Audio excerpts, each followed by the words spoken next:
That moment when you need more light in a video.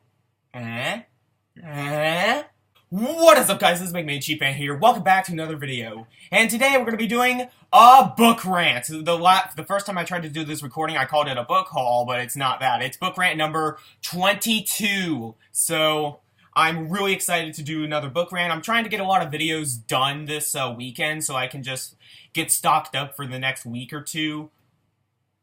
Because I don't know when I'm going to be doing any more I don't know when I'm going to have more time to make any more videos. So I thought I'm just going to use this weekend to study, read, and make videos. Because that's pretty much what I have to do now for the next couple of weeks before school is out. Woo! But anyway, I'm not going to waste any more time.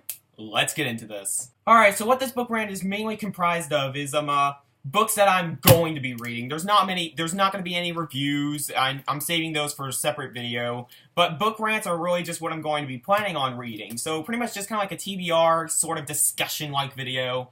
So yeah, and that's what was the intention of these book rants anyway. So anyway, first up is Ali Smith's Autumn, which is Ali Smith is an author that I've never read in my life. This is actually the next book I'm going to be reading.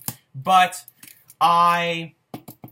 I've heard not so good things about her other books, except for How to Be Both, which even that has like mixed reviews. But I've heard this book is absolutely fantastic. She's making a whole quartet of like seasonal books. Like they're standalones, but it's like they're all tied together in some way because they're like the 4 seasons. And of course, the first one she did was Autumn. So Ali Smith's Autumn, I know nothing about this book. All I know is I actually know more about Ali Smith than I do about the book itself, and I don't know much about Ali Smith other than the fact that she was shortlisted for the Man Booker Prize twice, and she didn't win either times. But Ali Smith, she sounds good, and if I do like this, I will check out How to Be Both. I don't care what anybody says about like saying it's awful.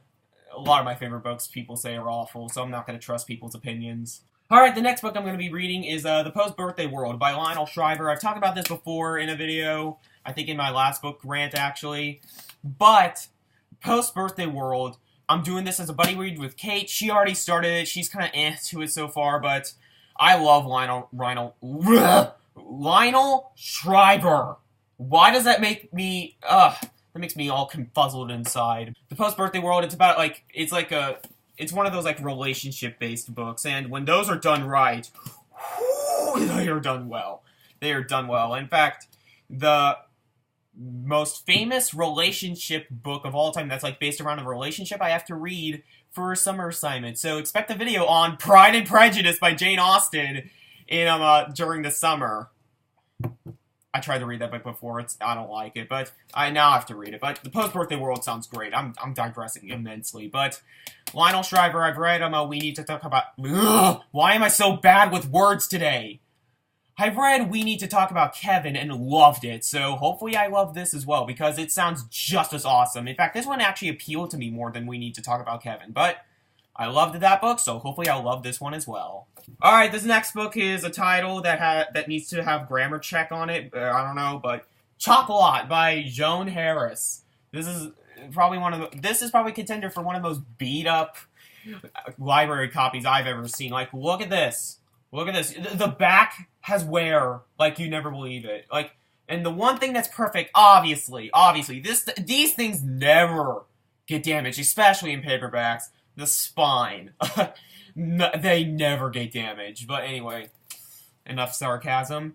I don't know much about this book. I read the premise before, and I'm like, yeah, that sounds really good. In fact, I read the premise before I got this book from the library, and I'm like, yeah, that sounds really good. And now I forgot it. I think it's about, like, this confectionist, like this chocolate maker that comes to, like, this, like, French town. Yay! I got something right! And there's relationships in there or something like that. I don't know. But yeah, really excited to read this. Alright, the next book is another buddy read that I just set up yesterday. Well, he or she mainly set it up yesterday. I'm sorry, I don't know your gender, but I'm gonna try to say your name right. It's one of my Goodreads friends. Andreas? I hope I'm pronouncing the name right, or Andres? Andreas? I don't know. I'm terrible with names, so sorry about everything. But we're going to be reading The Remains of the Day by Kazuo Ishiguro. Yes, I've read this book before, but I barely remember anything about it. Like, I read this. This is one of my first, like, actual contemporary novels that I've read, and I didn't really feel like I appreciated it enough. So, I am going to be reading this again, and I'm going to be a lot more in depth with it. In fact, what makes me excited was that I had the same thoughts about this book as I did with The Secret History when I first read The Secret History. And you know how much I adore that book, so, I mean, that's my favorite book of all time. So, The Remains of the Day by Kazuo Ishiguro. I really enjoyed this book, and I felt like it settled with me better, but I really feel like I have to give it a reread to really appreciate it. So, that's what me and Andreas will do. Alright, the next books, the last 5 books, oh my goodness, we're already on the last 5 books. I don't have much on this video, it's more based on reviews, but, like, I just got back from the library, like, 10 minutes ago, and I have some pretty interesting books here, but this one is hands down the one I'm most excited about. Like, if this was the reason why I went to the library. Helter Skelter by, Vincent Bugliosi? Bugliosi? I don't know. But this is about Charles Manson and the Manson murders. This is one of the definitive, if not the best-selling, true crime book of all time. And this book people compare this to is, In Cold Blood by Truman Capote, which I don't like at all. But this just sounds so much better, guys. This one just sounds so much better. So, I'm going to be reading this, and and it's a really fat book as well. Even though a lot of it is like, notes and afterwards, it's still, even if you subtract all of that, it's still 600 pages. So, you could tell this man did his research. So, I'm really excited to read this book. I hope it's really fantastic, so yeah. A car went out the window. Oh, that sounds weird. I saw a car to go down the road out the window.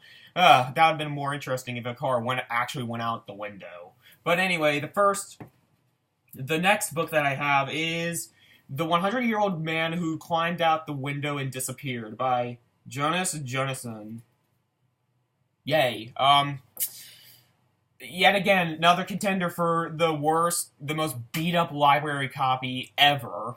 But this sounds really good. I've heard good things about it. I've also heard kind of things about it, but this just sounds like something that is up my alley. But the problem I have is that this book kind of reminds me of A Man Called Ove, or Uve, by Frederick Bachman. I will never get the hype of that book. I tried to read it twice. I don't like it at all. Ugh, that book bored me to tears. And this one kind of sounds a little bit similar, have like the same tone as Frederick Bachman. But honestly, this one just sounds like so much better. It sounds so much better. I think this is gonna be good. It was bigger than I thought it was. It's like almost 400 pages. But if it's good, I don't care. Because good books are good books, no matter the size. I got like Suzuko the Musical stuck in my head. Why? Because I went to go see Suzuko the Musical. One of my friends were in it, and it was fantastic. A person's a person, no matter. Agatha Christie! The Murder of Roger Ackroyd by Agatha Christie. This is another one of Agatha Christie's best, and I'm just in a mystery mood right now. And what better mystery author than Agatha Christie? So, I really love the first 2 Agatha Christie books I've read, especially And Then There Were None, but people say, yeah, that's her best book. But I still really love the Poirot novels. So, and this is another Hercule Poirot mystery. Agatha Christie, I really like Agatha Christie. I think she's a fantastic horror. What is she, Stephen King? Mystery writer. So, yeah, really excited. Alright, the next book is a memoir, I think. Yeah, it has to be a memoir. Yeah, a memoir. And this book is called Lyon, but I know that's not the name. It's like A Long Way Home. So I'm gonna call it A Long Way Home, but it's a movie tie-in cover, and the movie was called Lion. So the book is now called Lyon, apparently. I don't get that whatsoever. But this sounds really good. It's been under my radar for a long time. It was actually kind of shorter than I thought it was going to be. It's only like it's less than 300 pages. So, but memoirs aren't usually the longest things in the world. So hopefully I really enjoy this because I do love me a good memoir. Like, I keep talking about these books over and over again. The Glass Castle, Angela's Ashes. The two best memoirs I've ever read. If you haven't read Angela's Ashes and The Glass Castle, go read it. But this one sounds good as well. And the final book for this dysfunctional rant video, well, that's why they're called rants, because they're not really organized, are they? But that it is Children of the New World by Alexander Weinstein. Goodness, that's fun to say! Weinstein! This is a collection of short stories, I'm thinking. Yeah, stories. And it's about, like, social media. And it's, like, social media in sci-fi worlds. And I just find that fascinating. But, one of my favorite booktubers, well, he's not on BookTube anymore. Maxwell from Well Done Books. Ooh, what a great reader. Fantastic. Like, his channel's still up. He's not uploading anymore, but I still recommend you check out his videos. They're just amazing. But he wasn't the biggest fan of this book, so I'm kind of skeptical going into this, and because I've also heard kind of iffy things about it, like very mixed reviews on this. But I think this book just is right up my alley. If it's written well, I don't mind. It's just fantastic, and it kind of reminds me. It feels like it's going to be kind of like a Ted Chiang, Ken Liu type of thing, where it's like more. It's not really focused on the sci-fi element. It's going to be more focused on the human aspect of the stories. And that is what true sci-fi should do, if you ask me. They should have a lot of focus on the sci-fi element, of course. That's what makes it sci-fi. But at the same time, they should also give a lot of focus, if not more focus, to the human aspect. Because after all, it's human. It's a human story. Despite it, even if it's aliens, there's a human story somewhere. There's got to be some form of humanity in there somewhere. So, Children of the New World by Alexander Weinstein. I'm really excited to read this. So that was the video, you guys. I hope you guys enjoyed. Comment down below what you guys thought of the video, and tell me if you guys have read any of these books, and tell me if they're any good. So, anyway, I'm Mega Man Chief Fan, and I'll see you later, guys.